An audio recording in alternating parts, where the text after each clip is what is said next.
Hello, welcome to my channel drive with Shampa. আজকে আমার ওই ড্রাইভিং স্কুল মিস্টেক যে সিরিজটা আমি শুরু করেছিলাম সেটার 3 নম্বর পর্ব। এখানে আমি আরও 4টে এরকম ড্রাইভিং হ্যাবিটের কথা বলবো যেটা আমাদের ড্রাইভিং স্কুল থেকে শেখানো হয় বা হয় না, এবং যেটা আমরা পরবর্তীকালে রিয়েল লাইফে ড্রাইভ করতে গিয়ে সমস্যায় পড়ি।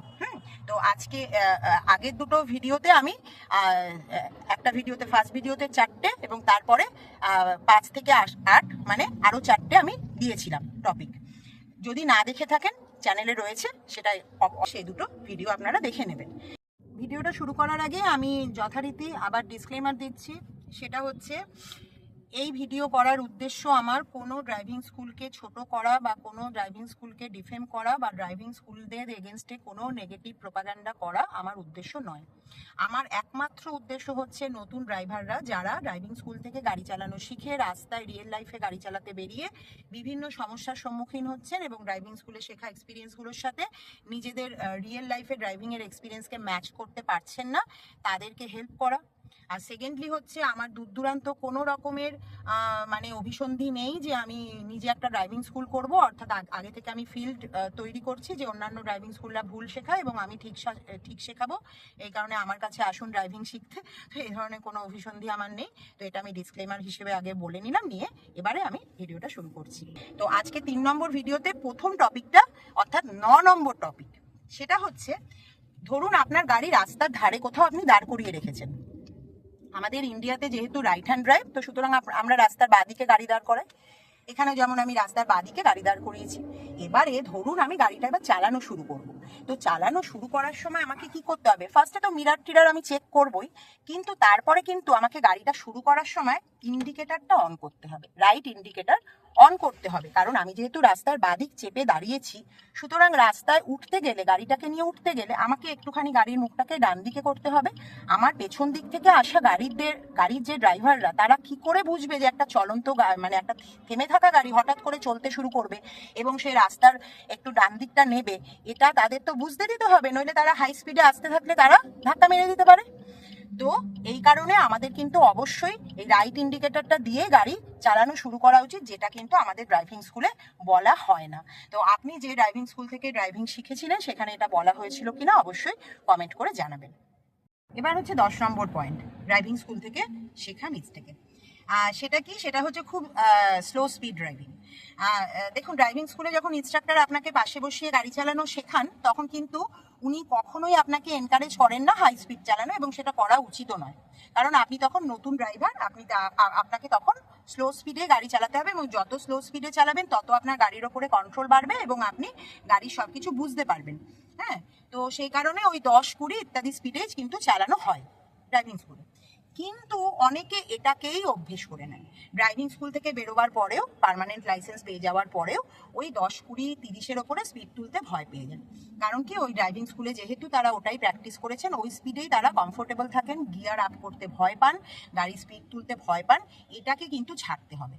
হ্যাঁ, কারণ ধরুন একটা এমন রাস্তা দিয়ে আপনি চলেছেন যেখানে স্পিড লিমিট 50 ধরুন, তো সেখানে সব গাড়ি মোটামুটি ওই 40-45-50 স্পিডে চলেছে। এবার সেখানে যদি আপনি রাস্তা দিয়ে ওই 10-20-30 স্পিডে যান, তাহলে দুটো অসুবিধা হবে। একটা তো অন্যান্য গাড়ির ড্রাইভারদের ডিস্টার্ব করা হবে, লেন ব্লক হবে, আপনার জন্য জ্যাম তৈরি হবে রাস্তায়, সেটা নিশ্চয়ই এক্সপেক্টেড নয়। এবং দ্বিতীয় যেটা হতে পারে, সেটা আরো ভয়ঙ্কর, সেটা হচ্ছে পেছন থেকে আসা কোনো গাড়ি আপনার স্পিড হয়তো তারা বুঝতেই পারলো না, মানে সে হয়তো বুঝতেই পারলো না যে আপনি ওই রাস্তাতে অত কম স্পিডে চলবেন, কারণ কেউ চলছে না, আপনি কেন চলছেন। তো সে কারণে সে কিন্তু মানে জোরে এসে আপনার গতিটাকে সে প্রেডিক্ট করতে না পেরে একটা রিয়ার এন্ড কলিশনের ভীষণ প্রবল সম্ভাবনা তৈরি হয়ে যাবে। তো সুতরাং ড্রাইভিং স্কুলে যখন শিখছেন, ঠিক আছে কম স্পিডে চালাচ্ছেন, তারপরেও কিছুদিন আপনি যখন লার্নার লাইসেন্স নিয়ে প্র্যাকটিস করবেন তখন আপনি কম স্পিডেই চালান, কিন্তু যখন প্রপারলি আপনি ড্রাইভিং লাইসেন্স পেয়ে যাবেন এবং রাস্তায় গাড়ি নিয়ে বেরোবেন নিজে, তখন কিন্তু এই হ্যাবিটটা ছাড়তে হবে, একটু সাহস আনতে হবে মনে। দেখুন, ড্রাইভিং কিন্তু একটা মাল্টিটাস্কিং কাজ। আমি জানি এটা খুবই কঠিনই কাজ, মানে খুব সহজ নয় যে 1-2 দিনেই আপনি ড্রাইভিং এর সমস্ত স্কিলগুলোকে অ্যাডাপ্ট করে নেবেন, সেটা নয়। কিন্তু আপনাকে ধীরে ধীরে নিজেকে আপগ্রেড করতে হবে। এই স্লো স্পিড ড্রাইভিং এর হ্যাবিটটা কিন্তু কিছুদিনের মধ্যেই আপনাকে ছেড়ে ফেলতে হবে।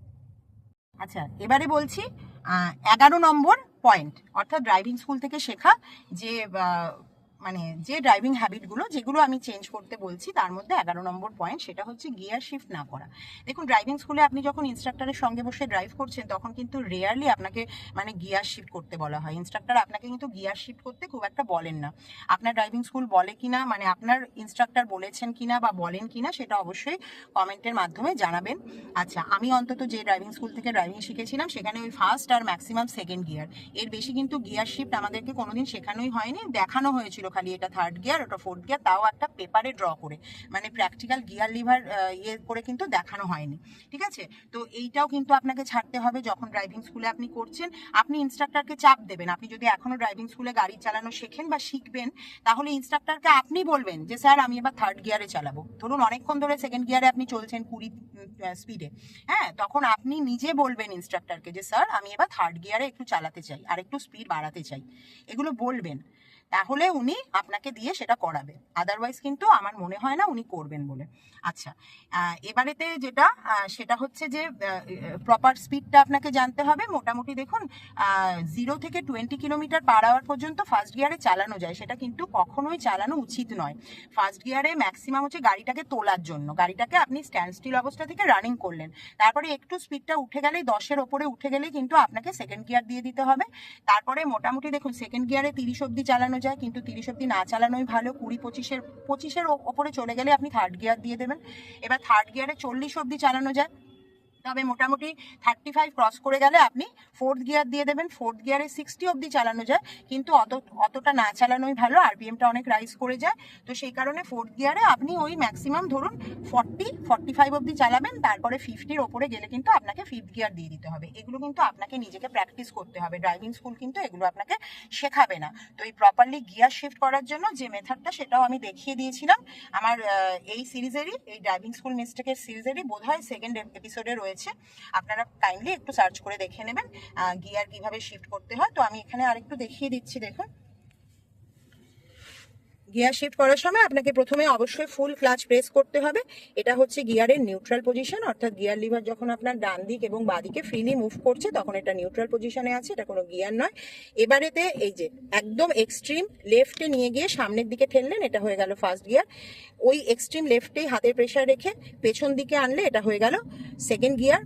তারপরে দেখুন থার্ড গিয়ার আর ফোর্থ গিয়ার আছে মাঝখানে, গিয়ার লিভারকে নিউট্রালে নিয়ে এলে এটা অটোমেটিক্যালি মাঝখানে চলে যাবে, তারপরে সামনের দিকে ঠেলে দেবেন, এটা থার্ড গিয়ার হয়ে যাবে।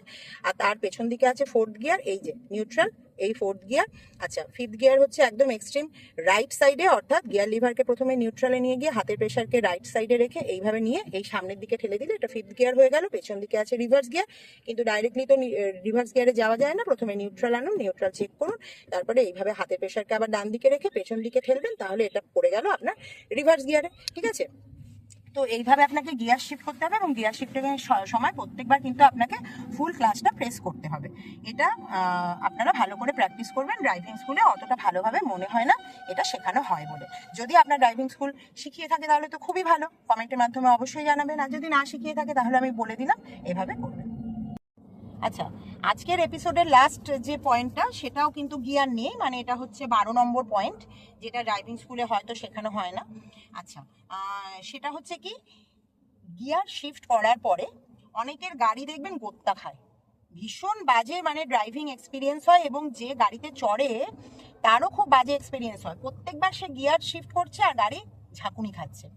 এটা কেন হয় জানেন? কারণ ড্রাইভিং স্কুল আপনাদের কখনোই শেখায় না যে গিয়ার শিফট করার পরে আপনি ক্লাচ থেকে পাটা কিভাবে রিলিজ করবেন। গিয়ার শিফট তো করতে হবে আপনাকে ক্লাচ ফুল প্রেস করে, তারপরে তো ক্লাচটা ছাড়বেন আপনি, তো সেটা ঝট করে যদি ছেড়ে দেন তাহলে কিন্তু ওই জার্কিংটা হবে। দেখুন আমি লাইভ একদম আপনাদের করে দেখাচ্ছি জিনিসটা। এই যে আমি এখানে ফার্স্ট গিয়ার দিলাম,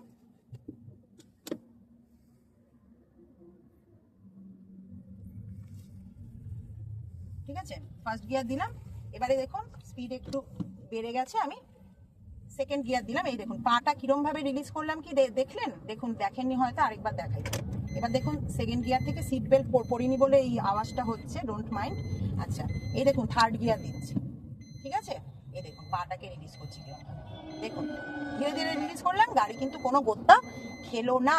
কিন্তু এখানে আমি যদি পাটাকে, এবার আমি স্পিডটাকে কম করে দিচ্ছি, সেকেন্ড গিয়ার করলাম, দেখুন পাটাকে ঝপ করে ছেড়ে দিলাম, এই দেখুন গাড়িটা জার্ক করলো, বুঝতে পারলেন? ক্লাচ থেকে কিন্তু পাটাকে গিয়ার শিফট করার পরে ক্লাচ থেকে পাটাকে কিন্তু ধীরে ধীরে রিলিজ করতে হবে, বাইটিং পয়েন্টে এনে একটু হোল্ড করে থেকে তারপরে কিন্তু ক্লাচটাকে ধীরে ধীরে রিলিজ করতে হবে। সেটা যদি না করেন তাহলে কিন্তু আপনার গাড়ি প্রত্যেকবার গিয়ার শিফটিং এর পরে আপনার গাড়ি গোত্তা খাবে। ফোর্থ গিয়ার ফিফথ গিয়ারে অবশ্য অত ধরেও মানে ক্লাচ রিলিজ করতে হয় না, তখন একটু তাড়াতাড়ি ছেড়ে দিলে কোনো অসুবিধা হয় না, যেহেতু স্পিডটা বেশি থাকে। কিন্তু বিশেষ করে ফার্স্ট থেকে সেকেন্ড গিয়ার এবং সেকেন্ড থেকে থার্ড গিয়ার, এইটা কিন্তু আপনাকে পাটা খুব ধরে ধরে রিলিজ করতে হবে, নইলে কিন্তু গাড়ি গোত্তা খাবে। এটা মনে হয় না ড্রাইভিং স্কুল শেখায় বলে, যদি শিখিয়ে থাকে খুবই ভালো কথা, সেটা আমাকে অবশ্যই জানাবেন। আর যদি না শিখিয়ে থাকেন তাহলে আমি দেখিয়ে দিলাম সেরকম ভাবে গিয়ার শিফট করবে। তো আজকের ভিডিওটা আমি এখানেই শেষ করছি। এই যে চারটে মিস্টেকের, এই যে চারটে হ্যাবিটের কথা বললাম, ড্রাইভিং হ্যাবিটের কথা, সিট বেল্টটা না পরলে এই ওয়ার্নিংটা মানে বন্ধ হবে না, তাই আমি সিট বেল্টটা পরেই নিলাম। আচ্ছা, তো যদি এই চারটে বিষয় আপনি ড্রাইভিং স্কুল থেকে জেনে থাকেন তাহলে অবশ্যই খুবই ভালো আপনার ড্রাইভিং স্কুল, সেটা নিশ্চয়ই জানাবেন। ড্রাইভিং স্কুলের নাম করার কোনো প্রয়োজন নেই, শুধু জানাবেন যে হ্যাঁ শিখেছেন। আর যদি না শিখে থাকেন, শিখলেন এবং আমাকে ধন্যবাদ জানাতেও পারেন। ভিডিওটা যদি ভালো লাগে তাহলে অবশ্যই লাইক করবেন, শেয়ার করবেন, চ্যানেলটাকে সাবস্ক্রাইব করবেন। আবার দেখা হচ্ছে আপনাদের সঙ্গে নেক্সট ভিডিওতে, ততক্ষণের জন্য টাটা।